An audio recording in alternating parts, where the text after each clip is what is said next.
ज्योतिष रतन केंद्र चैनल पर हमारे आप सभी प्रिय दर्शक गणों का बहुत बहुत हार्दिक स्वागत और अभिनंदन। प्रिय साथियों, मैं हूं आचार्य पंडित सर्वदानंद शर्मा। मेरी ओर से भी हमारे आप सभी प्रिय दर्शक गणों को एक बार फिर प्यार भरा नमस्कार। साथियों, आज की जो चर्चा हम कर रहे हैं, जिस विषय पर करना है आपके साथ, वो शुक्र ग्रह को लेकर के है। और ये अकेले शुक्र ग्रह ऐसे ग्रह हैं ज्योतिष शास्त्र के अनुसार 9 ग्रहों में कि जिनका हर व्यक्ति के जीवन में एक अलग ही रोल है। किस बात को लेकर के? क्योंकि दुनिया का कोई शख्स ऐसा नहीं है कि जो ये ना चाहता हो कि उसके जीवन में सुखों में कमी हो। ऐसा कोई नहीं चाहेगा। हर कोई यही चाहता है कि उसको अपार सुखों का आनंद मिले, सुखों में दिन रात उसकी वृद्धि हो, ऐश्वर्य वाली जिंदगी हो, वैभव हो, उसकी लाइफ में सब कुछ हो, सुख सुविधाएं, उनका वो आनंद ले सके भरपूर तरीके से। और ये कौन देते हैं? ये शुक्र देते हैं। इन चीज़ों के कारक शुक्र ग्रह हैं। तो हमने अभी शुक्र ग्रह को लेकर के ही हमारा ये उद्देश्य है कि हम जितने कुंडली में 12 घर होते हैं ना, एक लगन भाव से लेकर द्वादश भाव तक, कि अगर शुक्र अलग अलग घरों में किस घर में हैं तो वो क्या प्रभाव आपको देंगे। अलग अलग वीडियोस हम इसके बना करके पूरी सीरीज पब्लिश करने जा रहे हैं, ताकि जिन आप जो हमारे दर्शक गण हैं उनमें से जिन जातकों की भी कुंडली में किसी भी घर में शुक्र हैं तो वो देख सकें कि उसके प्रभाव उनके जीवन में क्या आएंगे। आज हम ये बात कर रहे हैं आपके साथ इस कार्यक्रम के दौरान कि जो कुंडली का द्वादश भाव होता है, अंतिम घर, जिसको 12वां घर भी कहते हैं, 12th हाउस, अगर वहां शुक्र बैठे हों तो किस प्रकार के परिणाम व्यक्ति को प्राप्त होंगे। अगर आपके चार्ट में, आपके लगन चार्ट में शुक्र आपके 12वें घर में बैठे हैं। साथियों, वैसे एक मोटे तौर पे बताएं आपको कि ग्रह कोई भी हो, अगर वो जितनी ज़्यादा अच्छी पोजीशन में बैठा होगा, जितनी उसकी पोजीशन ज़्यादा मजबूत होगी, उतने ही वो बेहतर परिणाम उस जातक के जीवन में देगा जब उसकी दशा आएंगी, महादशा या अंतरदशा। और अगर उसकी स्थिति कमज़ोर है या जितनी ज़्यादा कमज़ोर होगी, उतने ही वो ज़्यादा नेगेटिव रिजल्ट देगा अपनी दशा महादशा आने में, अपने समय पर उस जातक को उसके जीवन में। तो सबसे पहले तो आज हम बात करेंगे कि द्वादश भाव आखिर क्या है। 12th हाउस के विषय में जानेंगे, द्वादश भाव के विषय में। उसके बाद शुक्र को लेकर के बात करेंगे कि जब शुक्र द्वादश भाव में होते हैं तो आपको किस प्रकार के परिणाम या प्रभाव दिखाते हैं। तो कुंडली में द्वादश भाव हमारे अवचेतन और छिपे हुए स्वभाव का प्रतिनिधित्व करता है।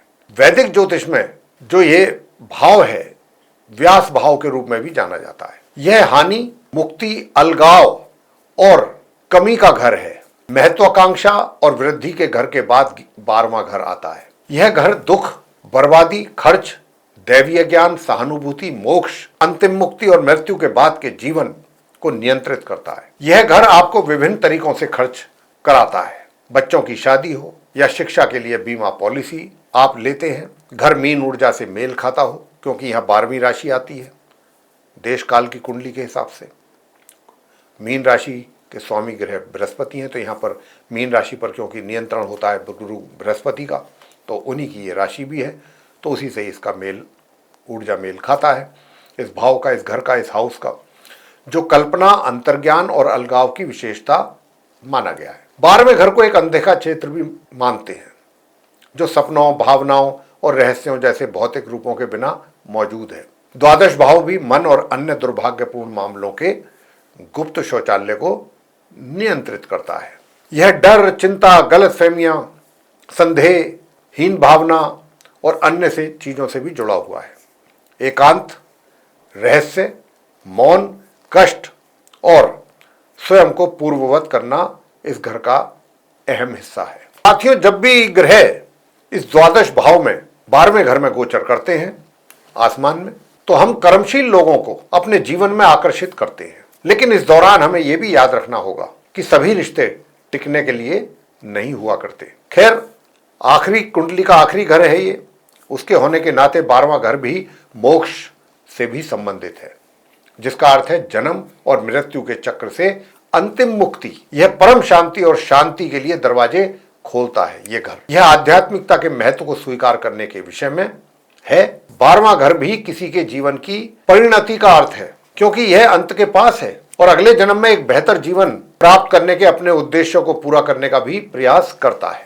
इस घर की बुनियादी बातें क्या हैं? ये तो अभी हमने आपको बताई कि इस घर से संबंधित क्या क्या चीजें हम देखते हैं, देखी जा सकती हैं। अब इस द्वादश भाव से संबंधित जो बुनियादी बातें हैं वो बताएंगे आपको। तो इस घर का वैदिक नेम तो व्यास भाव है, इसको कहते हैं व्यास भाव। और प्राकृतिक स्वामी ग्रह और राशि जो है इसकी बृहस्पति राशि है, या बृहस्पति की मीन राशि, और केतु भी है इस घर के, और मीन राशि तो है ही है, और बृहस्पति मीन राशि के लॉर्ड है। शरीर के जो संबंध हैं अंगों के इस घर से, वो किन किन अंगों के संबंध हैं इस घर से, जैसे पैर, टखना और बाई आंख। बाई आंख भी इसी घर से देखी जाती है। बाई आंख से संबंधित चीजें जो भी देखते हैं हम, रोग हों या और भी चीजें हों, वो इसी भाव से हम देखते हैं। अब संबंधों की बात कर लेते हैं। द्वादश भाव का किन किन चीजों से संबंध है। इनका संबंध है सपने या कल्पना में। लोग कई बार ऐसा ही कल्पना में लोगों को के विषय में सोचते हैं, विचारते हैं, वो इस घर से देखा जाता है। गर्भाशय में एक बच्चा, एक भूत, कोई व्यक्ति, शक्ति और शक्ति से वंचित, ऐसी चीजों का संबंध इस घर से है।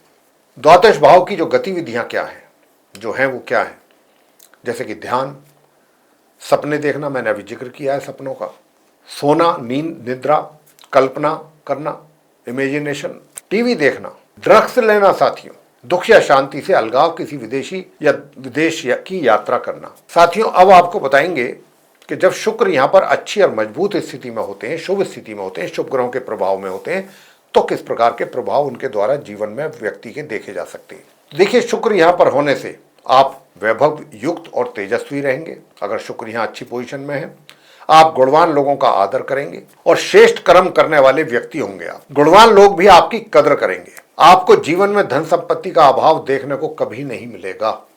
आप व्यर्थ के कार्यों में धन खर्च करने से बचते हैं, लेकिन अपनी सुख सुविधाओं के लिए खर्च करने में कभी संकोच भी नहीं करेंगे। आप अपने धन को जो शुभ कार्य हैं उनमें खर्च करके काफी आनंद का अनुभव करते हैं। यहाँ का शुक्र काम क्रीड़ा में निपुण होता है, निपुणता देता है व्यक्ति को। आपका विवाह अपेक्षाकृत जल्दी हो जाता है। आप विपरीत लिंगियों के आकर्षण का केंद्र होते हैं।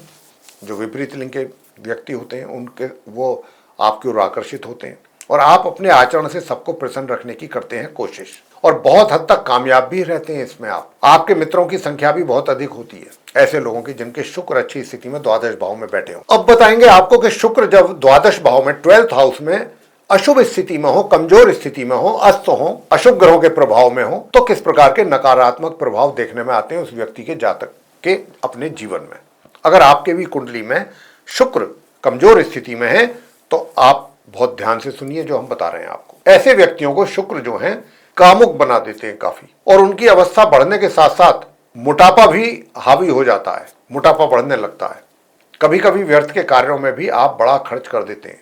ऐसे व्यक्ति आत्मीय जनों से मनमुटाव हो जाता है, जो अपने करीब के लोग हैं।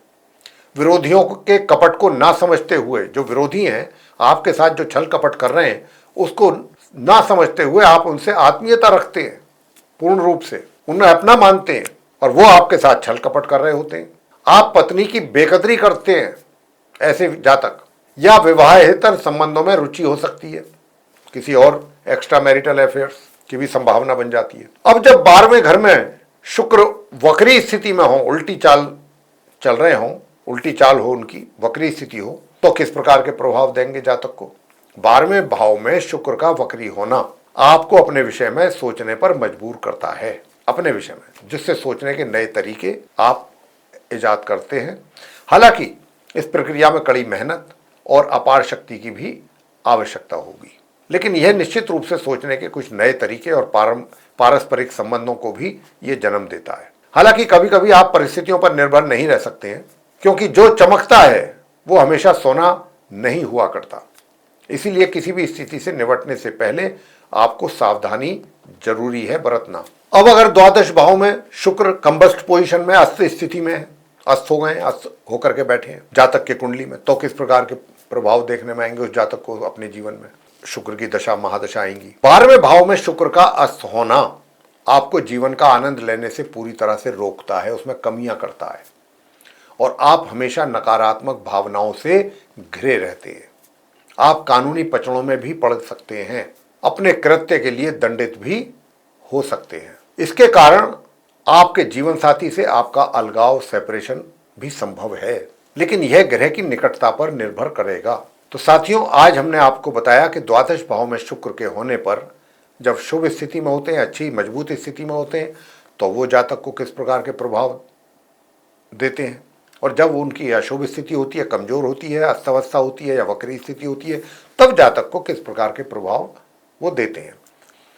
तो साथियों, अब हम इस चर्चा को यहीं समाप्त करते हैं और अपने आप सभी प्रिय दर्शक गणों से ये निवेदन करते हैं कि अगर आपको हमारा ये वीडियो पसंद आया है, ये चर्चा पसंद आई है, तो हमारे आप इस वीडियो को लाइक जरूर कर लें। अगर अभी तक आपने हमारा चैनल सब्सक्राइब नहीं किया है तो चैनल को भी सब्सक्राइब जरूर कर लें, और अधिक से अधिक मात्रा में आप हमारे इस वीडियो को शेयर करें दूसरे लोगों के साथ, ताकि वे लोग भी इस जानकारी का लाभ ले सकें। और अगर आप चाहते हैं कि आने वाले दिनों में जो भी वीडियोस हमारे बनेंगे एस्ट्रोलॉजी के भिन्न भिन्न विषयों पर, वो सब एक एक करके आप तक पहुंच पाएँ और आप उनका भी लाभ ले सकें, तो फिर बेल आइकन आपको प्रेस करना है। जी हाँ साथियों, इसी के साथ अब हम अपने आप सभी प्रिय दर्शक गणों से इजाज़त लेंगे। आप सभी का सहृदय बहुत बहुत धन्यवाद। जय माता दी।